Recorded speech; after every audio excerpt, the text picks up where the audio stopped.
এদিকে নীতিশ মুখ্যমন্ত্রী তো ছাড়াই ক্ষোভ সমর্থকদের। মুখ্যমন্ত্রীর পদ ছেড়ে রাজ্যসভায় যাওয়ায় ক্ষোভ, রাস্তায় বসে কান্না জেডিইউ কর্মী সমর্থকদের। মৈত্রী রয়েছে আমার সঙ্গে। মৈত্রী, তুমি যেমনটা বলছিলে কিছুক্ষণ আগেও যে কর্মী সমর্থকদের মধ্যে একটা ক্ষোভ তৈরি হয়েছে, ক্ষোভ দেখা যাচ্ছে, কেউ কেউ কান্নায় ভেঙে পড়ছেন, রাস্তায় অবস্থান বিক্ষোভ করছেন, কি ছবি?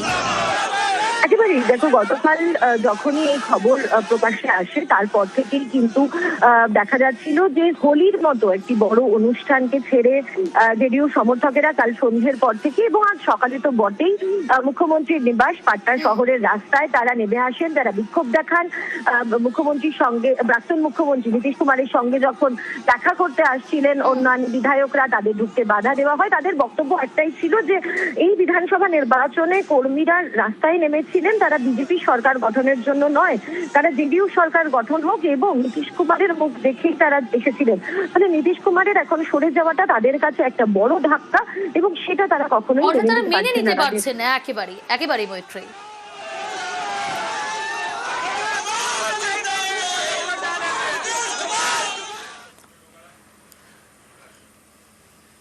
এদিকে রাজ্যসভার প্রার্থী হতে মনোনয়ন জমা। আজ বিধানসভায় মনোনয়ন 5 প্রার্থীর, রাজ্যসভায় তৃণমূলের 4, বিজেপির 1 প্রার্থী।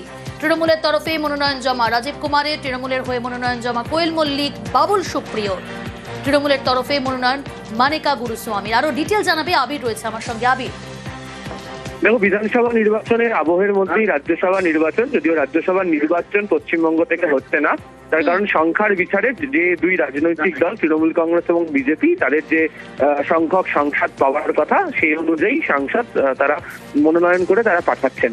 তো আজকে মনোনয়ন পর্ব সম্পূর্ণ হয়েছে। তৃণমূল কংগ্রেসের তরফ থেকে রাজীব কুমার, বাবুল সুপ্রিয়, মেনকা গুরুস্বামী এবং একই সঙ্গে হচ্ছে কোয়েল মল্লিক তারা মনোনয়ন জমা দেন। বিজেপির তরফ থেকে রাহুল সিনহা তিনি জমা দেন। উভয় রাজনৈতিক দলই তাদের আজকে রাজ্যসভার এই মনোনয়ন পর্ব জমা দেওয়া ঘিরেও বিধানসভার অন্দরে তাদের ক্ষমতার শক্তি প্রদর্শন দেখিয়েছেন। এবং এপ্রিল মাসে যে 4 জন সাংসদের মেয়াদ সম্পূর্ণ হচ্ছে, তার কারণ একজন মৌসাম মেনজি নূর তিনি আগেই পদত্যাগ করেছেন এবং প্রত্যেক বিধায়ককে সে অনুযায়ী 49টি করে ভোট পেতে হতো। তৃণমূল কংগ্রেসের 4 জনকে তারা নির্বাচিত করা বা মনোনয়ন করার পরেও তাদের হাতে অতিরিক্ত ভোট থাকছে। একই রকম ভাবে বিজেপি যারা রয়েছেন তাদের হাতে অতিরিক্ত ভোট থাকতে চলেছে। ফলে সব মিলিয়ে আজকে রাজ্যসভার মনোনয়ন পর্বকে ঘিরে উভয় রাজনৈতিক দলই তাদের ক্ষমতা যেমন দেখিয়েছে, একই সঙ্গে যাদেরকে প্রার্থী নির্বাচিত করে কাটিয়েছে সেটা বিধানসভা নির্বাচনের মুখে অন্যতম বড় চমক বলে তারা উল্লেখ করেছেন। বেশ, দারুণ অভিজ্ঞতা। এই এখন তো মানে যাত্রা শুরু হলো, খুব ভালো লাগছে, ভীষণ ভালো লাগছে। আমার ক্যারিয়ারে তো আমার অলরেডি বোধহয় 22 বছর হয়ে গেছে, পুরোটাই মানুষের আশীর্বাদ নিয়েই হয়েছে। তো এখনো আমি এটাই প্রার্থনা করবো যেন সবাইকার আশীর্বাদ আমার সঙ্গে থাকে। Deeply happy and honored, and I come with the Constitution in my heart. Thank you. Thank you. In the early days, we're just filing the papers. Very happy.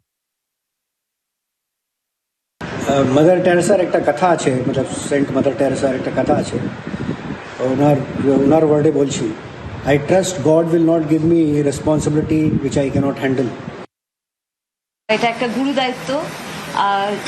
মানে আমি শুধু এটাই বলবো যেন সবাইকার আশীর্বাদ, সবাইকার ভালোবাসা আমার সঙ্গে থাকে, যাতে অনেক অনেক মানুষের সেবা করতে পারি, যেন দেশের সেবায় আমি সক্ষম হতে পারি, সফল হতে পারি, অনেক মানুষের আমি উপকারে আসতে পারি। আমি যে কখনো ভেবেছিলাম তেমন নয়, এটা তো একটা মহৎ দায়িত্ব, কারণ দেশের সেবা, মানুষের সেবা, এর থেকে বেশি তো বড় মহৎ কাজ হতে পারে না।